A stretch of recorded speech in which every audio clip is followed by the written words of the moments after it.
Hola, doctor, muy buenas tardes. ¿Cómo estás? Bienvenido. Hola, Luisa, ¿cómo estás? Muy buenas tardes.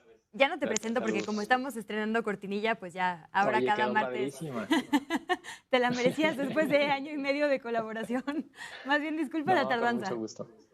Pues ahí está. Doctor, ¿te parece que le entremos al tema de la ivermectina? Porque hay mucha información confusa y creo que seguramente si alguien la tomó como tratamiento debe tener pues preocupaciones. Entonces, primero esto, se ha usado mucho esta palabra, experimento. La doctora Oliva López decía, no fue experimentación, evidentemente fue un tema de política pública porque sí se recomendó en algún punto, en lo público, en lo privado y en todo el mundo. Si quieres, te paso vos. ¿Cuándo y por qué se Sí. usó la ivermectina? Bueno, habría que acordarnos de los momentos fuertes de la epidemia, ¿no? En particular la segunda ola, donde se veían hospitales pues prácticamente llenos y gente con oxígeno en sus casas, incluso dificultad para conseguir oxígeno y no había pues, prácticamente nada para tratar a los pacientes. Había corriendo en ese momento varias intervenciones, muchos estudios clínicos que estaban evaluando y se contaba con evidencia, cuando menos para usar algunos medicamentos de manera, pues digamos, de manera como de emergencia, entre ellos la ivermectina y otros medicamentos que se fueron utilizando. Y poco a poco, en los siguientes meses, se terminó de completar mucha evidencia ya para decir, a ver, esto no funciona, esto sí funciona. Y una de las ventajas era que la ivermectina pues era un fármaco que se usa desde hace más de 30 años para otras enfermedades y que hay una dosis conocida, que hay un perfil de seguridad muy bueno, que hay fabricantes y entonces pues fue un medicamento que se decidió incluir digamos, en partes de la estrategia, no solo en México, en muchísimos países lo fueron metiendo.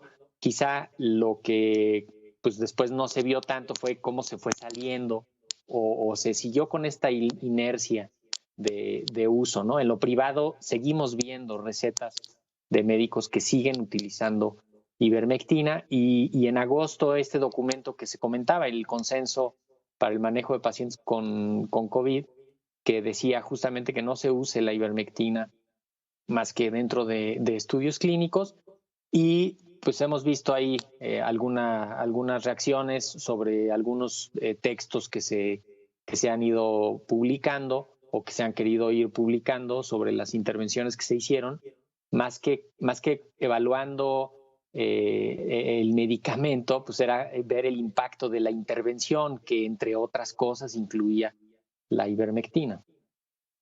Sí, porque digamos que eso fue parte de lo que sustentó la discusión pública, ¿no? Se baja, digamos, desde esta página de publicaciones científicas el paper, el documento de la Ciudad de México, y Sí. entonces lo que se interpretó es que se bajaba porque la ivermectina no era algo recomendado, pero entonces nos dices, no fue necesariamente por eso, sino por qué, porque creo que eso también como que generó ahí dudas entre la Sí, población. bueno, en particular el documento que enviaron a publicación lo bajaron primero porque faltaba una declaración de conflicto de interés, porque justamente pues, los mismos que lo habían hecho eran los mismos que estaban diciendo que sí funcionaba, ¿no? Los mismos que habían hecho la Ah, ok. intervención y entonces podía haber ahí un conflicto de interés que no estaba plenamente declarado. Y lo otro es que quizás se confundió entre hacer un estudio clínico y evaluar una intervención de políticas públicas. Al mismo tiempo, en la revista Archives of Medical Research se publicó también hace un par de semanas un artículo que evalúa la misma intervención del IMSS, por ejemplo, y que también el Instituto Mexicano del Seguro Social hizo lo mismo y prácticamente también se está evaluando el impacto de esa intervención, que entre otras cosas incluía dar ivermectina a las personas, porque en ese momento el grupo de expertos que evaluó la intervención, eso fue lo que propuso.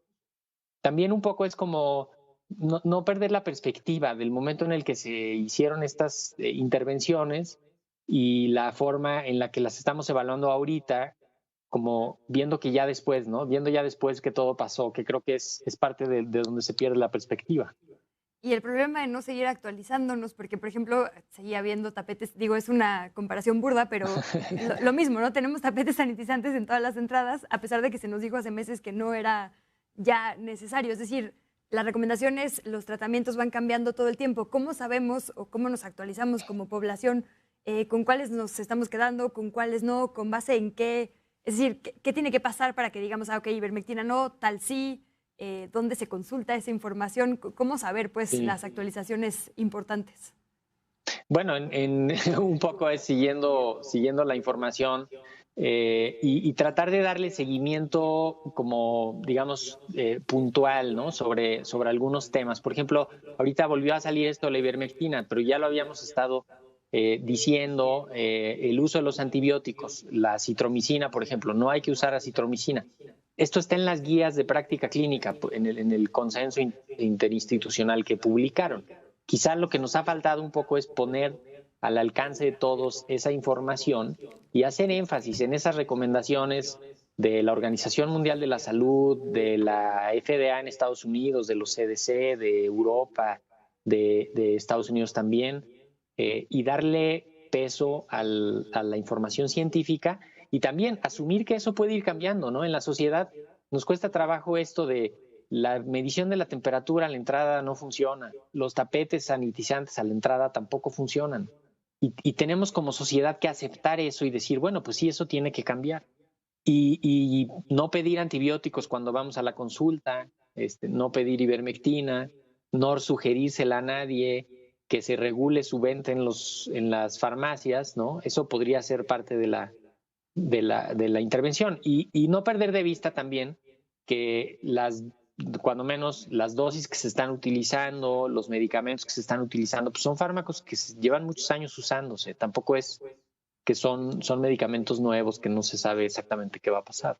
O sea, nadie que haya tomado ivermectina tiene nada de qué preocuparse ahorita, porque por ahí leí así de, a mí me recomendaron, ¿no? En ese entonces, digo, como nos dices, es un fármaco que estaba aprobado, pues no empezó con la pandemia. No, aunque ya no se deba usar ahora. Lleva 30 años usándose. Ese punto es fundamental. O sea, se usa para otras enfermedades a la misma dosis que se ha estado utilizando. Tampoco es de que ahora para ivermectina le subieron la dosis hasta ser tóxica. Es quizá mucho más dañino el uso de la hidroxicloroquina. Y también nos ayuda a entender cómo incorporar el conocimiento científico en la práctica diaria. Ya no digas en las políticas de salud. Imagínate en qué momento va a aterrizar en un consultorio de una colonia que cierto medicamento debe o no utilizarse. Imagínense todo lo que tiene que pasar para que lleguen las indicaciones hasta allá. Por eso es bien importante la comunicación con los científicos, con las sociedades de profesionistas, para poder ir actualizando eso prácticamente en tiempo real. Y sí, a nivel institucional, pues es más fácil, cierras la puerta y no surtes las recetas y ya no hay uso de ese medicamento. Ay, pues por eso te agradecemos tanto tu generosidad y presencia en este espacio cada semana. Querido doctor Mau Rodríguez, ya tienes tu cortinilla, esperemos que eso sea un cierre de trato para tenerte por acá mucho tiempo más. Y además de en este espacio te podemos escuchar a las 6 en Radio UNAM, en Hipócrates 2.0. ¿De qué va hoy su programa, doctor Mau? Sí, muchas gracias, Luisa. Hoy vamos a platicar sobre el cine y las series de televisión en la pandemia. Nos vamos a dar ahí un respiro para platicar con el maestro Leonardo García Sao. Ahí los esperamos, va a estar muy buena para ver qué ha pasado con las películas, las series, el patrón de consumo, las producciones. Está muy interesante. Ahí los esperamos a las 6 de la tarde. Bueno, se ve que entonces la cuarta ola sí va a la baja, si ya van a darse esta pequeña licencia. Por allá te escuchamos, doctor Mau. Muchas gracias y un fuerte abrazo. Gracias, Luisa. Un abrazo.